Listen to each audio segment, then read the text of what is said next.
ਸਾਹਿਬ ਨੌਵੇਂ ਗੁਰਦੇਵ ਜਗਤ ਗੁਰੂ ਸ੍ਰੀ ਗੁਰੂ ਤੇਗ ਬਹਾਦਰ ਸਾਹਿਬ ਜੀ ਮਹਾਰਾਜ ਜੀ ਦੇ ਪਾਵਨ ਪਵਿੱਤਰ ਉਚਾਰਨ ਕੀਤੇ ਹੋਏ ਅੰਮ੍ਰਿਤ ਬਚਨਾਂ ਨੂੰ ਆਪਾਂ ਵਿਚਾਰ ਰਹੇ। ਮਾਰੂ ਰਾਗ ਵਿੱਚ ਸਤਿਗੁਰੂ ਨੌਵੇਂ ਪਾਤਸ਼ਾਹ ਦੇ ਸ਼ਬਦ ਪ੍ਰਾਰੰਭ ਹੋ ਰਹੇ ਨੇ। ਸ੍ਰੀ ਗੁਰੂ ਗ੍ਰੰਥ ਸਾਹਿਬ ਜੀ ਮਹਾਰਾਜ ਜੀ ਦਾ ਅੰਗ ਨੰਬਰ ਹੈ 1008। ਮਾਰੂ ਰਾਗ ਹੈ। ਨੌਵੇਂ ਪਾਤਸ਼ਾਹ ਇਹ ਬਚਨ ਉਚਾਰਨ ਕਰ ਰਹੇ ਨੇ। ਸਰਵਣ ਕਰਨ ਤੋਂ ਪਹਿਲਾਂ ਜਗਤ ਗੁਰੂ ਸ੍ਰੀ ਗੁਰੂ ਤੇਗ ਬਹਾਦਰ ਸਾਹਿਬ ਜੀ ਮਹਾਰਾਜ ਜੀ ਦੇ ਪਾਵਨ ਪਵਿੱਤਰ ਚਰਨਾਂ ਕਮਲਾਂ ਵਿੱਚ ਆਪਣੀ ਹਾਜ਼ਰੀ ਲਵਾਓ ਤੇ ਆਖੋ ਜੀ ਸਤਨਾਮ ਸ੍ਰੀ ਵਾਹਿਗੁਰੂ ਸਾਹਿਬ ਜੀ। ਇੱਕ ਓੰਕਾਰ ਸਤਿਗੁਰ ਪ੍ਰਸਾਦ। ਨਿਰੰਕਾਰ ਅਕਾਲ ਪੁਰਖ ਵਾਹਿਗੁਰੂ ਪਾਰ ਬ੍ਰਹਮ ਪਰਮੇਸ਼ਵਰ ਇੱਕ ਹੈ। ਓੰਕਾਰ ਜੋ ਸਾਰਿਆਂ ਵਿੱਚ ਵਿਆਪਕ ਔਰ ਸਰਬ ਦਾ ਪ੍ਰਕਾਸ਼ਕ ਹੈ। ਸਤਿਗੁਰਾਂ ਦੀ ਕਿਰਪਾ ਦੁਆਰਾ ਉਸ ਪਰਮੇਸ਼ਰ ਦੇ ਸਰੂਪ ਦੀ ਪ੍ਰਾਪਤੀ ਹੁੰਦੀ ਹੈ। ਮਾਰੂ ਮਹੱਲਾ ਨਾਵਾ। ਮਾਰੂ ਰਾਗ ਹੈ। ਮਹੱਲਾ ਨਾਵਾ। ਨੌਵੇਂ ਪਾਤਸ਼ਾਹ ਜਗਤ ਗੁਰੂ ਸ੍ਰੀ ਗੁਰੂ ਤੇਗ ਬਹਾਦਰ ਸਾਹਿਬ ਜੀ ਮਹਾਰਾਜ ਇਹ ਪਾਵਨ ਪਵਿੱਤਰ ਅੰਮ੍ਰਿਤ ਬਚਨ ਉਚਾਰਨ ਕਰਦੇ ਹਨ। ਹਰ ਕੋ ਨਾਮ ਸਦਾ ਸੁਖਦਾਏ। ਪਾਤਸ਼ਾਹ ਦਾ ਫਰਮਾਨ ਹੈ ਕਿ ਹੇ ਮਾਈ ਭਾਈ ਸਭ ਸੁਣੋ ਕਿ ਹਰੀ ਅਕਾਲ ਪੁਰਖ ਪਰਮੇਸ਼ਰ ਦਾ ਅੰਮ੍ਰਿਤ ਨਾਮ ਸਦਾ ਸੁਖ ਦੇਣ ਵਾਲਾ ਸੁਖਦਾਈ। ਜੇ ਕੋਈ ਆਖੇ ਕਿ ਸੁੱਖਾਂ ਦੀ ਬੂਟੀ ਹੈ ਕੋਈ ਸੰਸਾਰ 'ਚ, ਸੁੱਖਾਂ ਦੀ ਬੂਟੀ ਜਿਹਦੇ 'ਚੋਂ ਸਾਰੇ ਸੁੱਖ ਮਿਲਣ, ਤਾਂ ਸਾਹਿਬ ਕਹਿੰਦੇ ਹਰੀ ਅਕਾਲ ਪੁਰਖ ਪਰਮੇਸ਼ਰ ਦਾ ਨਾਮ ਉਹ ਸਦਾ ਹੀ ਸੁਖ ਦੇਣ ਵਾਲਾ ਹੈ। ਸੁੱਖਾਂ ਦੀ ਮਣੀ ਵੀ ਕਹਿ ਸਕਦੇ ਹਾਂ। ਸੁਖ ਮਣੀ ਸੁਖ ਅੰਮ੍ਰਿਤ ਪ੍ਰਭ ਨਾਮ ਭਗਤ ਜਨਾ ਕੈ ਮਨ ਵਿਸਰਾਮ। ਸੁੱਖਾਂ ਦੀ ਮਣੀ ਅੰਮ੍ਰਿਤ ਨਾਮ ਹੈ ਪਰਮੇਸ਼ਰ ਦਾ। ਤੋ ਹਰੀ ਅਕਾਲ ਪੁਰਖ ਨਿਰੰਕਾਰ ਪਾਰ ਬ੍ਰਹਮ ਪਰਮੇਸ਼ਰ ਦਾ ਅੰਮ੍ਰਿਤ ਨਾਮ ਸਦਾ ਸੁਖਦਾਈ ਹੈ। ਇਹ ਜੀਵ ਨੂੰ ਸਦਾ ਸੁਖ ਦਿੰਦਾ ਹੈ। ਪਿੱਛੇ ਵੀ ਮਹਾਰਾਜ ਜੀ ਕਹਿ ਆਏ ਨੇ ਦੁੱਖ ਹਰਤਾ ਹਰ ਨਾਮ ਪਛਾਨੋ। ਹਰੀ ਦਾ ਨਾਮ ਦੁੱਖਾਂ ਨੂੰ ਦੂਰ ਕਰਨ ਵਾਲਾ। ਇੱਥੇ ਕਹਿੰਦੇ ਹਰੀ ਦਾ ਨਾਮ ਸੁਖ ਦੇਣ ਵਾਲਾ ਹੈ। ਹਰੀ ਨਿਰੰਕਾਰ ਪਰਮੇਸ਼ਰ ਦਾ ਨਾਮ ਜਪੋ ਤੇ ਮਨ ਨੂੰ ਸੁਖ ਹੈ। ਮਨ ਨੂੰ ਸੁਖ ਪ੍ਰਾਪਤ ਹੁੰਦਾ। ਕਈ ਕਹਿੰਦੇ ਅੱਜ ਜਪੋ ਅੱਗੇ ਆਉਣ ਵਾਲੇ ਸਮੇਂ 'ਚ ਸੁਖ ਮਿਲੇਗਾ। ਭਾਈ ਜਦੋਂ ਜਪੋਗੇ ਮਨ ਨੂੰ ਉਦੋਂ ਹੀ ਸੁੱਖ ਹੈ, ਜਦੋਂ ਧਿਆਵੋਗੇ, ਜਦੋਂ ਅਰਾਧੋਗੇ। ਐਸਾ ਨਹੀਂ ਕਿ ਹੁਣ ਜਪੋਗੇ ਤੇ ਸੁੱਖ ਆਉਣ ਵਾਲੀ ਜ਼ਿੰਦਗੀ 'ਚ ਮਿਲੇਗਾ। ਜਦੋਂ ਜਪੋਗੇ ਨੇ ਉਦੋਂ ਹੀ ਮਨ ਨੂੰ ਸੁੱਖ ਦੇਣਾ, ਉਦੋਂ ਹੀ ਮਨ ਨੂੰ ਸ਼ਾਂਤੀ ਦੇਣੀ, ਉਦੋਂ ਹੀ ਮਨ ਨੂੰ ਸਕੂਨ ਦੇਣਾ। ਤੋ ਇਸ ਕਰਕੇ ਭਾਈ ਹਰੀ ਅਕਾਲ ਪੁਰਖ ਪਰਮੇਸ਼ਰ ਦਾ ਅੰਮ੍ਰਿਤ ਨਾਮ ਉਹ ਸਦਾ ਸੁਖ ਦੇਣ ਵਾਲਾ ਸੁਖਦਾਈ ਹੈ। ਜਾ ਕੋ ਸਿਮਰ ਅਜਮਲ ਉਦਰਿਓ ਗਨ ਕਾਹੋ ਗਤ ਪਾਏ। ਜਿਸ ਦਾ ਸਿਮਰਨ ਕੀਤਿਆਂ ਅਜਾਮਲ ਉਦਰ ਗਿਆ। ਅਜਾਮਲ ਪਾਪੀ ਦਾ ਪਾਰ ਉਤਾਰਾ ਹੋਇਆ ਪਰਮੇਸ਼ਰ ਦੇ ਨਾਮ ਦੀ ਬਰਕਤ ਨਾਲ ਹੋਇਆ ਨਾ। ਤੇ ਗਣਕਾ ਵਰਗੀਆਂ ਪਤਾ ਨਹੀਂ ਕਿੰਨੀਆਂ ਕੁ ਵੇਸ਼ਵਾਵਾਂ, ਕੱਲੀ ਗਣਕਾ ਥੋੜੀ ਤਰੀ, ਗਣਕਾ ਵਰਗੀਆਂ ਜਿਹੜੀਆਂ ਹੋਰ ਭੈੜੇ ਮਾੜੇ ਆਚਰਨ ਵਾਲੀਆਂ ਸਨ, ਜਿਨ੍ਹਾਂ ਰੱਬ ਦਾ ਨਾਂ ਧਿਆਇਆ, ਉਹ ਵੀ ਮੁਕਤ ਹੋ ਗਈਆਂ। ਜਦੋਂ ਮਹਾਰਾਜ ਜੀ ਗਣਕਾ ਸੀ ਉਧਰ ਹੀ ਕਹਿੰਦੇ ਆ ਨਾ ਵੀ ਗਣਕਾ ਸੀ, ਉਹਦਾ ਮਤਲਬ ਗਣਕਾ ਤੇ ਗਣਕਾ ਜਿਹੀਆਂ। ਅਜਾਮਲ ਤੇ ਅਜਾਮਲ ਜਿਹੇ ਜਿਨ੍ਹਾਂ ਜਿਨ੍ਹਾਂ ਵੀ ਪਰਮੇਸ਼ਰ ਦਾ ਨਾਮ ਧਿਆਇਆ, ਨਾਮ ਅਰਾਧਿਆ, ਨਾਮ ਜਪਿਆ, ਮਹਾਰਾਜ ਜੀ ਕਹਿੰਦੇ ਉਹਨਾਂ ਨੂੰ ਬੰਦ ਖਲਾਸੀ ਪ੍ਰਾਪਤ ਹੋਈ ਹੈ, ਉਹਨਾਂ ਨੂੰ ਮੁਕਤੀ ਪ੍ਰਾਪਤ ਹੋਈ ਹੈ। ਰਹਾਉ ਪੰਚਾਲੀ ਕੋ ਰਾਜ ਸਭਾ ਮਹਿ ਰਾਮ ਨਾਮ ਸੁਧ ਆਏ। ਪੰਚਾਲੀ ਜਿਹੜੀ ਪੰਜਾਂ ਨੇ ਵਰੀ ਹੋਈ ਸੀ, ਪੰਜਾਂ ਦੀ ਵਰੀ ਹੋਈ ਪੰਚਾਲੀ ਯਾਨੀ ਕਿ ਦ੍ਰੋਪਦੀ। ਪੰਚਾਲ ਦੇਸ਼ ਦੀ ਰਹਿਣ ਕਰਕੇ ਨੂੰ ਪੰਚਾਲੀ ਕਿਹਾ ਜਾਂਦਾ ਸੀ, ਪੰਚਾਲ ਦੇਸ਼ ਦੀ ਰਹਿਣ ਵਾਲੀ ਸੀ।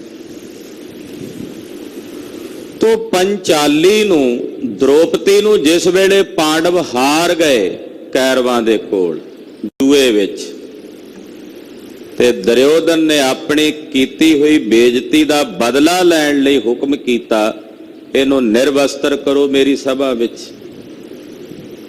ਔਰ ਮੇਰੀਆਂ ਜਾਗਾਂ ਤੇ ਬਿਠਾਓ। ਤਾਂ ਉਸ ਵਕਤ ਕਗਿਆ ਕੇ ਇਹਨੇ ਕਈਆਂ ਅੱਗੇ ਪੁਕਾਰ ਕੀਤੀ, ਪੰਜਾਂ ਪਾਂਡਵਾਂ ਨੂੰ ਕਿਹਾ ਵੀ ਤੁਸੀਂ ਸ਼ਸਤਰਧਾਰੀ ਸੂਰਮੇ ਹੋ, ਮੇਰੀ ਪੱਤ ਰੱਖੋ, ਮੇਰੀ ਪੈਜ ਰੱਖੋ। ਤਾਂ ਪੰਜਾਂ ਦੀਆਂ ਧੌਣਾਂ ਜਿਵੇਂ ਪਿਛਲੇ ਪਾਸਿਓਂ ਗਰਦਨ ਦੀ ਨਾੜ ਟੁੱਟ ਗਈ ਹੋਵੇ ਇਦਾਂ ਜ਼ਮੀਨ ਵੱਲ ਸਨ, ਨਹੀਂ ਸਿਰ ਚੱਕ ਕੇ ਇਹਦੇ ਵੱਲ ਵੇਖਿਆ। ਹਾਲਾਂਕਿ ਜੇ ਉਦੋਂ ਕਿਤੇ ਹਥਿਆਰ ਫੜ ਲੈਂਦੇ, ਪੰਜੇ ਸ਼ਸਤਰ ਚੁੱਕ ਲੈਂਦੇ ਤੇ 15-20 ਬੰਦੇ ਮਰਦੇ ਮੁਸ਼ਕਲ ਨਾਲ ਤੇ ਇਹ ਜੰਗ ਜਿੱਤ ਜਾਂਦੇ ਰਾਜ ਸਭਾ 'ਚ। ਉਦੋਂ ਹਥਿਆਰ ਨਹੀਂ ਚੁੱਕਿਆ, ਸਿਰ ਨੀਵੇਂ ਕਰਕੇ ਬੈਠੇ ਰਹੇ ਤੇ ਬਾਅਦ ਵਿੱਚ ਕਿੱਡੀ ਵੱਡੀ ਮਹਾਭਾਰਤ ਹੋਈ ਤੇ ਲੱਖਾਂ ਲੋਕ ਮਰੇ। ਪਰ ਇਹਨਾਂ ਪੰਜਾਂ ਨੇ ਪੰਚਾਲੀ ਦੀ ਫਰਿਆਦ ਨਹੀਂ ਸੁਣੀ।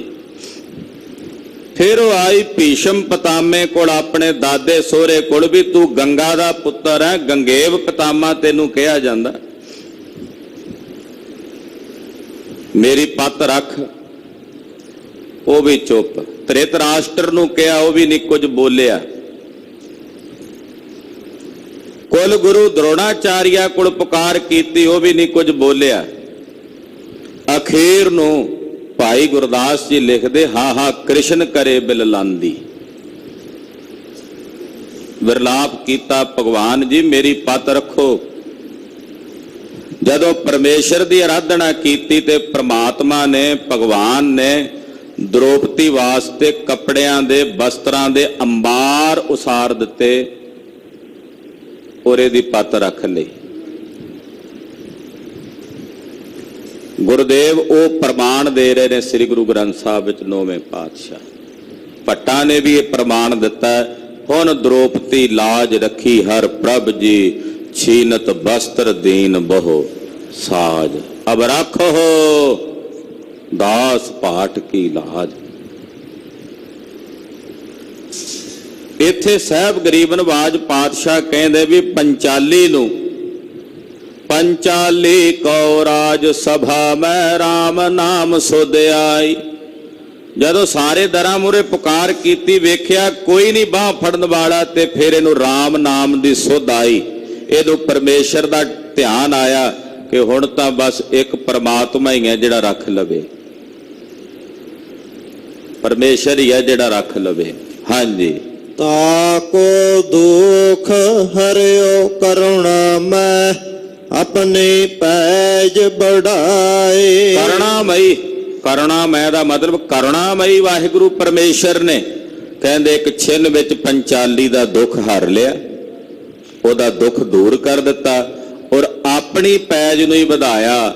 ਕਿਉਂਕਿ ਆਪਣੇ ਭਗਤਾਂ ਦੀ ਪੈਜ ਰੱਖ ਕੇ ਵਾਹਿਗੁਰੂ ਆਪਣੀ ਪੈਜ ਨੂੰ ਹੀ ਸੰਸਾਰ 'ਚ ਵਧਾਉਂਦਾ ਹੈ। ਤੋ ਜਿਹੜੇ ਉਹਦੀ ਸ਼ਰਨ 'ਚ ਪੈਂਦੇ ਨੇ, ਜਿਹੜੇ ਉਹਦੀ ਪਨਾਹ 'ਚ ਪੈਂਦੇ ਨੇ, ਪਾਰ ਬ੍ਰਹਮ ਵਿਧਾਤਾ ਪਰਮੇਸ਼ਰ ਉਹਨਾਂ ਦੀ ਪੈਜ ਰੱਖਦਾ ਹੈ। ਹਰ ਜੂ ਰਾਖ ਲੈ ਹੋ ਪਤ ਮੇਰੀ, ਹਰ ਜੂ ਰਾਖ ਲੈ ਹੋ ਪਤ ਮੇਰੀ, ਹਰ ਜੂ ਰਾਖ ਲੈ ਹੋ ਪਤ ਮੇਰੀ, ਹਰ ਜੂ ਰਾਖ ਲੈ ਹੋ ਪਤ ਮੇਰੀ, ਹਰ ਜੂ ਰਾਖ ਲੈ ਹੋ ਪਤ ਮੇਰੀ, ਹਰ ਜੋ ਰਾਖ ਲਹੋ ਪਤ ਮੇਰੀ। ਹਰ ਜੋ ਰਾਖ ਲਿਹੋ ਪਤ ਮੇਰੇ, ਹਰ ਜੋ ਰਾਖ ਲਿਹੋ ਪਤ ਮੇਰੇ। ਸਾਹਿਬ ਜੀ ਆਪਣਿਆਂ ਸੇਵਕਾਂ ਦੀ ਪੱਤ ਰੱਖ ਲੈਂਦੇ, ਜਿਹੜੇ RAM ਨਾਮ ਨੂੰ ਜਪਦੇ ਨੇ, ਆਰਾਧਦੇ ਨੇ, ਧਿਆਉਂਦੇ ਨੇ। ਇਹ ਨਰ ਜਸ ਕਿਰਪਾ ਨਿਧ ਗਾਇਓ, ਤਾਕੋ ਭਇਓ ਸਹਾਈ। ਸਾਹਿਬ ਜੀ ਫਰਮਾਉਂਦੇ ਆ ਵੀ ਜਿਸ ਨਰ ਨੇ ਵੀ ਉਸ ਕਿਰਪਾ ਨਿਧ ਪਰਮੇਸ਼ਰ ਦਾ ਜਸ ਗਾਇਆ, ਉਹਦੀ ਸਿਫਤ ਗਾਇਨ ਕੀਤੀ ਹੈ, ਪਰਮਾਤਮਾ ਉਸੇ ਦਾ ਮਦਦਗਾਰ ਹੋਇਆ, ਉਸੇ ਦਾ ਸਹਾਈ ਹੋਇਆ। ਜਿਸ ਨੇ ਵੀ ਗਾਈ ਉਹਦੀ ਕੀਰਤ ਨੂੰ। ਇੱਥੇ ਜਦੋਂ ਜੇ ਨਰ ਕਿਹਾ ਨਾ, ਤੇ ਜੇ ਨਰ ਦਾ ਮਤਲਬ ਹੈ ਵੀ ਉਹ ਕਿਸੇ ਮਜ਼ਹਬ ਨਾਲ, ਕਿਸੇ ਧਰਮ ਨਾਲ, ਕਿਸੇ ਫਿਰਕੇ ਨਾਲ, ਕਿਸੇ ਦੇਸ਼ ਨਾਲ, ਕਿਸੇ ਵਰਣ ਨਾਲ, ਕਿਸੇ ਖਿੱਤੇ ਨਾਲ ਜੁੜਿਆ ਹੋਵੇ ਮਨੁੱਖ। ਜਿਹਨੇ ਵੀ ਉਸ ਹਰੀ ਅਕਾਲ ਪੁਰਖ ਪਰਮੇਸ਼ਰ ਦਾ ਜਸ ਗਾਇਆ, ਪਾਰ ਬ੍ਰਹਮ ਪਰਮੇਸ਼ਰ ਨੇ ਉਹਨਾਂ ਦੀ ਸਹਾਇਤਾ ਕੀਤੀ ਹੈ। ਜਿਹ ਨਰ ਜਸ ਕਿਰਪਾ ਨਿਧ ਗਾਇਓ, ਤਾਂ ਕੋ ਭਇਓ ਸਹਾਈ। ਵਾਹਿਗੁਰੂ ਨੇ ਉਸੇ ਦੀ ਸਹਾਇਤਾ ਕੀਤੀ, ਉਸੇ ਦਾ ਪਾਰ ਬ੍ਰਹਮ ਪਰਮੇਸ਼ਰ ਮਦਦਗਾਰ ਹੋਇਆ। ਕਹੋ ਨਾਨਕ ਮੈਂ ਇਹੀ ਭਰੋਸਾ, ਗਹੀ ਆਨ ਸਰਨਾਈ। ਧੰਨ ਸ੍ਰੀ ਗੁਰੂ ਤੇਗ ਬਹਾਦਰ ਸਾਹਿਬ ਸੱਚੇ ਪਾਤਸ਼ਾਹ ਕਹਿੰਦੇ, ਮੈਂ ਇਸੇ ਭਰੋਸੇ ਨਾਲ, ਮੈਨੂੰ ਇਹ ਭਰੋਸਾ ਹੈ ਕਿ ਜਿਨ੍ਹਾਂ ਨੇ ਤੁਹਾਡੀ ਕੀਰਤ ਗਾਈ ਹੈ, ਤੁਸੀਂ ਉਹਨਾਂ ਦੀ ਸਹਾਇਤਾ ਕੀਤੀ ਹੈ ਰੱਬ ਜੀ। ਮੈਂ ਇਸੇ ਭਰੋਸੇ ਨਾਲ ਤੁਹਾਡੀ ਸ਼ਰਨ ਨੂੰ ਆ ਕੇ ਗ੍ਰਹਿਣ ਕੀਤਾ। ਗਹੀ ਆਨ ਸਰਨਾਈ, ਮਹਾਰਾਜ ਮੈਂ ਤੁਹਾਡੀ ਸ਼ਰਨ ਨੂੰ ਆ ਕੇ ਗ੍ਰਹਿਣ ਕੀਤਾ ਹੈ। ਮਾਰੂ ਮਹੱਲਾ ਨੌਵਾ, ਅਬ ਮੈਂ ਕਹਾਂ ਕਰੋ ਰੀ ਮਾਏ। ਉੱਪਰਲੇ ਸ਼ਬਦ ਵਿੱਚ ਵੀ, ਤੁਕਾਂਤ ਵਿੱਚ ਅਖੀਰ 'ਚ ਈੜੀ ਨੂੰ ਬਿਹਾਰੀ ਆਈ ਹੈ। ਸਾਰੇ ਸ਼ਬਦ ਵਿੱਚ ਸੁਖਦਾਈ, ਗਤ ਪਾਈ, ਸੁਧ ਆਈ, ਪੈਜ ਵਢਾਈ, ਈੜੀ ਨੂੰ ਬਿਹਾਰੀ। ਅਗਲੇ ਸ਼ਬਦ ਵਿੱਚ ਵੀ ਮਹਾਰਾਜ ਜੀ ਦੀ ਕੈਸੀ ਸੁੰਦਰ ਤੁਕਬੰਦੀ ਹੈ। ਇਹਦੇ ਵਿੱਚ ਵੀ ਅਖੀਰ ਵਿੱਚ ਤੁਕਾਂਤ ਵਿੱਚ ਈੜੀ ਨੂੰ ਬਿਹਾਰੀ ਆਵੇਗੀ। ਪਾਤਸ਼ਾਹ ਕਹਿੰਦੇ, ਹੁਣ ਹੇ ਪ੍ਰਭੂ, ਹੇ ਅਕਾਲ ਪੁਰਖ ਜੀ, ਮੈਂ ਤੁਹਾਡੀ ਸ਼ਰਨ ਨੂੰ ਗ੍ਰਹਿਣ ਕਰ ਲਿਆ। ਦੁਬਾਰਾ ਪੜ੍ਹੀਏ ਜੀ। ਅਬ ਮੈਂ ਕਹਾਂ ਕਰੋ ਰੀ ਮਾਈ। ਹੇ ਮਾਈ, ਹੁਣ ਮੈਂ ਕੀ ਕਰਾਂ? ਮੈਂ ਐਸਾ ਕੀ ਕਰਾਂ, ਕੀ ਉਪਾਅ ਕਰਾਂ? ਹਾਂਜੀ। ਸਗਲ ਜਨਮ ਬਿਖਿਆਨ ਸਿਉ ਖੋਇਆ, ਸਿਮਰਿਓ ਨਾਹਿ ਕਨਾਏ। ਮੈਂ ਆਪਣਾ ਸਾਰਾ ਜਨਮ ਵਿਕਾਰਾਂ ਵਿੱਚ, ਵਿਸ਼ਿਆਂ ਵਿੱਚ ਗਵਾ ਦਿੱਤਾ ਤੇ ਮੈਂ ਉਸ ਕਨ੍ਹਈਏ ਨੂੰ ਸਿਮਰਿਆ ਨਹੀਂ, ਉਸ ਰੱਬ ਨੂੰ। ਇੱਥੇ ਕਨ੍ਹਾਈ ਨੰਨੇ ਨੂੰ ਹਲੰਤ ਲੱਗਾ ਹੋਇਆ ਪੈਰ ਵਿੱਚ, ਖਿੱਚ ਕੇ ਪਾਠ ਹੋਵੇਗਾ ਕਨ੍ਹਾਈ। ਮੈਂ ਕਨ੍ਹਈਏ ਨੂੰ, ਪਾਰ ਬ੍ਰਹਮ ਨੂੰ, ਪਰਮੇਸ਼ਰ ਨੂੰ ਸਿਮਰਿਆ ਹੀ ਨਹੀਂ ਹੈ, ਉਸ ਨੂੰ ਯਾਦ ਹੀ ਨਹੀਂ ਕੀਤਾ। ਮੈਂ ਆਪਣਾ ਸਾਰਾ ਜਨਮ ਵਿਸ਼ਿਆਂ ਤੇ ਵਿਕਾਰਾਂ ਦੇ ਵਿੱਚ ਹੀ ਖੋ ਦਿੱਤਾ, ਗਵਾ ਦਿੱਤਾ। ਸਗਲ ਜਨਮ ਬਿਖਿਆਨ ਸਿਉ ਖੋਇਆ, ਗਵਾਇਆ ਹੈ। ਖੋਣ ਦਾ ਮਤਲਬ ਗਵਾ ਦਿੱਤਾ ਹੈ। ਵਿਸ਼ਿਆਂ ਦੀ ਰੱਤ ਦੇ ਵਿੱਚ ਆਪਣੀ ਜ਼ਿੰਦਗੀ ਦੇ ਅਮੋਲਕ ਸਵਾਸ ਖਰਾਬ ਕਰ ਦਿੱਤੇ ਹਨ। ਰਹਾਉ ਕਾਲ ਫਾਸ ਜਬ ਗਰਮ ਹੈ ਮੇਲੇ, ਤੇਹ ਸੁਧ ਸਭ ਬਿਸਰਾਏ। ਕਾਲ ਦੀ ਫਾਈ ਜਦੋਂ ਗਲ ਦੇ ਵਿੱਚ ਪਾ ਕੇ ਮੇਲੀ ਕਾਲ ਨੇ, ਤਾਂ ਉਸ ਵੇਲੇ ਆ ਬਾਕੀ ਸੰਸਾਰ ਦੀਆਂ ਜਿੰਨੀਆਂ ਸੁੱਧਾਂ ਸਨ, ਇਹ ਵਿਸਰ ਗਈਆਂ। ਰਾਮ ਨਾਮ ਬਿਨ ਆ ਸੰਕਟ ਮਹਿ, ਕੋ ਅਬ ਹੋਤ ਸਹਾਈ। ਕਹਿੰਦੇ RAM ਦੇ ਨਾਮ ਤੋਂ ਬਿਨਾਂ ਇਹੋ ਜੇ ਸੰਕਟ ਵਿੱਚ ਜਦੋਂ ਕਾਲ ਨੇ ਗਲ 'ਚ ਫਾਈ ਪਾ ਲਈ, ਇਹੋ ਜਿਹੇ ਸੰਕਟ ਵਿੱਚ RAM ਨਾਮ ਤੋਂ ਬਿਨਾਂ ਦੱਸ ਉਹ ਬੰਦਿਆ ਹੁਣ ਤੇਰਾ ਕਿਹਨੇ ਸਹਾਇਤਾ ਕਰਨੀ, ਕਿਸਨੇ ਤੇਰੀ ਮਦਦ ਕਰਨੀ ਹੈ। ਕੋ ਅਬ ਹੋਤ ਸਹਾਈ, ਕੌਣ ਹੁਣ ਤੇਰਾ ਸਹਾਈ ਹੋਵੇਗਾ। RAM ਨਾਮ ਤੋਂ ਬਿਨਾਂ ਤੇਰਾ ਕਿਸੇ ਵੀ ਸਹਾਈ ਨਹੀਂ ਹੋਣਾ, ਕਿਸੇ ਵੀ ਤੇਰਾ ਮਦਦਗਾਰ ਨਹੀਂ ਹੋਣਾ। ਜੋ ਸੰਪਤ ਆਪਣੇ ਕਰਮਾਨੇ ਛਿਨ ਮਹਿ ਭਈ ਪਰਾਏ। ਜਿਹੜੀ ਸੰਪਤੀ, ਜਿਹੜੀ ਵਿਭੂਤੀ ਤੂੰ ਆਪਣੀ ਕਰਕੇ ਮੰਨੀ ਬੈਠਾ ਵੀ ਇਹ ਮੇਰਾ, ਇਹ ਮੇਰਾ, ਪਾਤਸ਼ਾਹ ਕਹਿੰਦੇ ਇੱਕ ਛਿਨ ਦੇ ਵਿੱਚ ਸਭ ਕੁਝ ਪਰਾਇਆ ਹੋ ਜਾਣਾ, ਇੱਕ ਛਿਨ ਚੋਂ ਸੰਪਤੀ ਪਰਾਈ ਹੋ ਜਾਣੀ ਹੈ। ਹਾਂਜੀ, ਕਹੋ ਨਾਨਕ ਯਹ ਸੋਚ ਰਹੀ ਮਨ ਹਰ ਜਸ ਕਬਹੁ ਨ ਗਾਏ। ਮਹਾਰਾਜ ਨੌਵੇਂ ਪਾਤਸ਼ਾਹ ਕਹਿੰਦੇ ਇਹੀ ਸੋਚ ਦੇ ਵਿੱਚ, ਇਸੇ ਚਿੰਤਾ ਦੇ ਵਿੱਚ, ਹਾਂ ਮੇਰੇ ਮਨ ਵਿੱਚ ਇਹੀ ਚਿੰਤਾ ਹੈ ਕਿ ਮੈਂ ਆਪਣੀ ਸਾਰੀ ਜ਼ਿੰਦਗੀ ਪਰਮਾਤਮਾ ਦੇ ਭਜਨ ਤੋਂ ਬਿਨਾਂ ਬਤੀਤ ਕਰ ਦਿੱਤੀ, ਉਹਦਾ ਕਦੇ ਵੀ ਜਸ ਨਹੀਂ ਗਾਇਆ। ਆਪਣੇ ਆਪ ਨੂੰ ਜਿਹੜਾ ਸਮਾਂ ਵਰਤਮਾਨ ਦਾ ਚੱਲ ਰਿਹਾ ਉਹਨੂੰ ਭੂਤ ਕਾਲ ਦਾ ਬਤੀਤ ਕਰਨ ਕਰਕੇ, ਜਿਵੇਂ ਹੁਣ ਆ ਵਰਤਮਾਨ ਦਾ ਸਮਾਂ, ਉਹਨੂੰ ਉਹਦੇ ਤੋਂ ਵੱਖਰਾ ਹੋ ਕੇ ਦ੍ਰਿਸ਼ਟਾ ਬਣ ਕੇ ਇਹ ਸੋਚਣਾ ਵੀ ਇਹ ਬੀਤ ਗਿਆ, ਇਹ ਭੂਤ ਕਾਲ ਹੋ ਗਿਆ, ਤੇ ਫਿਰ ਆਪਣੇ ਮਨ ਨੂੰ ਸੰਬੋਧਨ ਕਰਕੇ ਉਪਦੇਸ਼ ਦੇਣਾ ਕਿ ਮੈਂ ਇਸੇ ਚਿੰਤਾ ਦੇ ਵਿੱਚ ਹਾਂ, ਆਪਣੇ ਮਨ ਵਿੱਚ ਕਿ ਮੈਂ ਕਦੇ ਹਰੀ ਦੇ ਗੁਣ ਗਾਏ ਨਹੀਂ, ਯਾਨੀ ਕਿ ਹੁਣ ਗਾ ਲੈ ਜੇ ਤੇਰੇ ਕੋਲ ਸਮਾਂ ਹੈ। ਕਿਉਂਕਿ ਵਰਤਮਾਨ ਦੇ ਸਮੇਂ ਨੂੰ ਭੂਤ ਕਾਲ ਦੇ ਵਿੱਚ ਬਤੀਤ ਹੋਇਆ ਸਮਝ ਕੇ ਇਹ ਉਪਦੇਸ਼ ਦੇ ਰਹੇ ਨੇ, ਪਰ ਵਰਤਮਾਨ ਤਾਂ ਫਿਰ ਵੀ ਚੱਲ ਰਿਹਾ ਨਾ। ਹਾਂਜੀ, ਮਾਰੂ ਮਹੱਲਾ ਨੌਵਾ। ਮਾਏ ਮੈਂ ਮਨ ਕੋ ਮਾਨ ਨ ਤਿਆਗਿਓ। ਧੰਨ ਸ੍ਰੀ ਗੁਰੂ ਤੇਗ ਬਹਾਦਰ ਸਾਹਿਬ ਸੱਚੇ ਪਾਤਸ਼ਾਹ ਕਹਿੰਦੇ, ਹੇ ਮਾਈ ਮੈਂ ਆਪਣੇ ਮਨ ਦਾ ਮਾਣ ਨਹੀਂ ਤਿਆਗਿਆ। ਮੈਂ ਮਾਣ ਚੁੱਕੀ ਬੈਠਾ ਆਪਣੀ ਕੁੱਲ ਦਾ, ਆਪਣੇ ਟੱਬਰ ਦਾ, ਆਪਣੀ ਜਾਤੀ ਦਾ, ਬੜੇ ਪ੍ਰਕਾਰ ਦੇ ਮਾਣ ਨੇ ਜਿਹੜੇ ਮੈਂ ਆਪਣੇ ਹਿਰਦੇ 'ਚ ਚੁੱਕੀ ਬੈਠਾ। ਹੇ ਮਾਈ ਮੈਂ ਆਪਣੇ ਮਨ ਦਾ ਮਾਣ ਨਹੀਂ ਤਿਆਗਿਆ।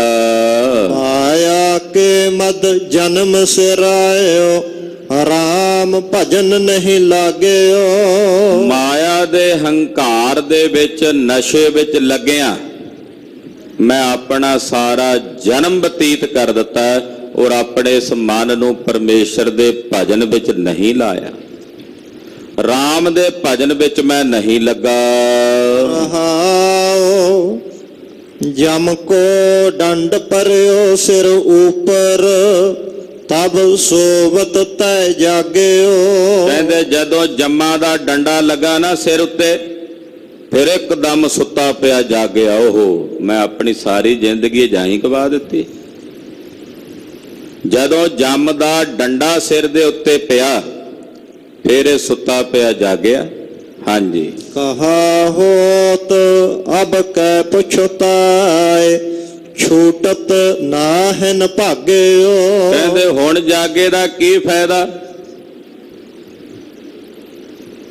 ਹੁਣ ਤਾਂ ਜਿਹੜੀ ਟਿਕਟ ਲਈ ਸੀ ਟ੍ਰੇਨ ਦੀ ਉਹ ਤਾਂ ਲੰਘ ਗਈ, ਤੂੰ ਤਾਂ ਸੁੱਤਾ ਹੀ ਰਿਹਾ। ਜਦੋਂ ਲੰਘ ਗਈ ਹੁਣ ਜਾਗੇ ਦਾ ਕੀ ਫਾਇਦਾ।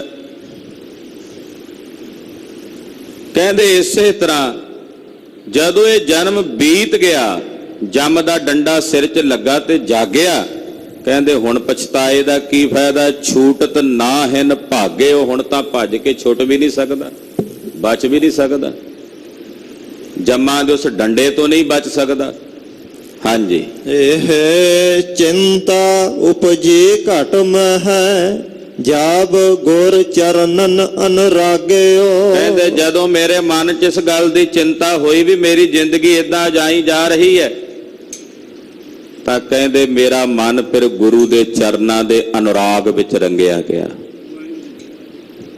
ਇੱਥੇ ਵੀ ਵਰਤਮਾਨ ਨੂੰ ਭੂਤ ਕਾਲ ਦੇ ਵਿੱਚ ਚਿਤਵਨ ਕਰਕੇ ਵੀ ਇਹ ਬੀਤ ਗਿਆ, ਏਦਾਂ ਚਿੰਤਨ ਕਰਕੇ ਉਪਦੇਸ਼ ਦਿੱਤਾ ਮਨ ਨੂੰ। ਵੀ ਲੰਘ ਗਈ ਜ਼ਿੰਦਗੀ ਸਾਰੀ।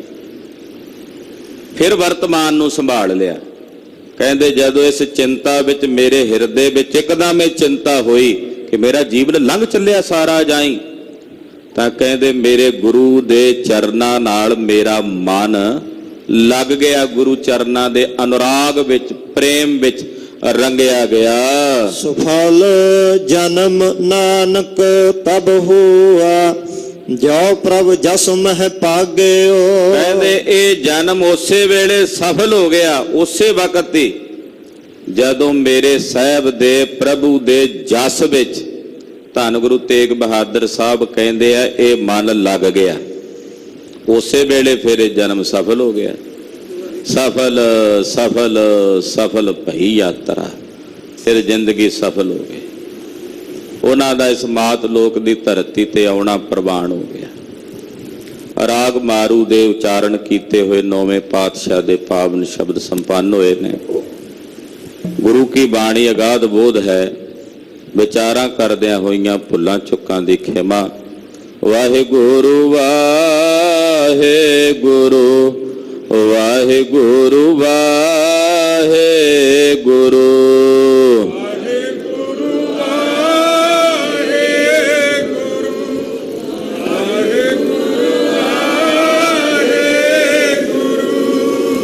ਵਾਹਿਗੁਰੂ ਵਾਹਿਗੁਰੂ ਵਾਹਿਗੁਰੂ ਵਾਹਿਗੁਰੂ।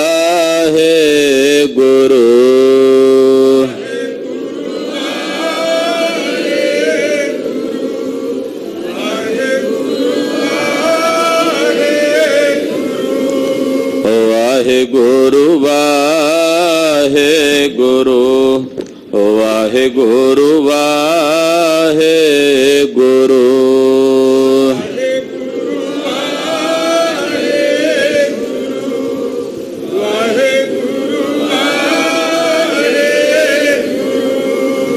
ਵਾਹਿਗੁਰੂ ਵਾਹਿਗੁਰੂ ਵਾਹਿਗੁਰੂ ਵਾਹਿਗੁਰੂ।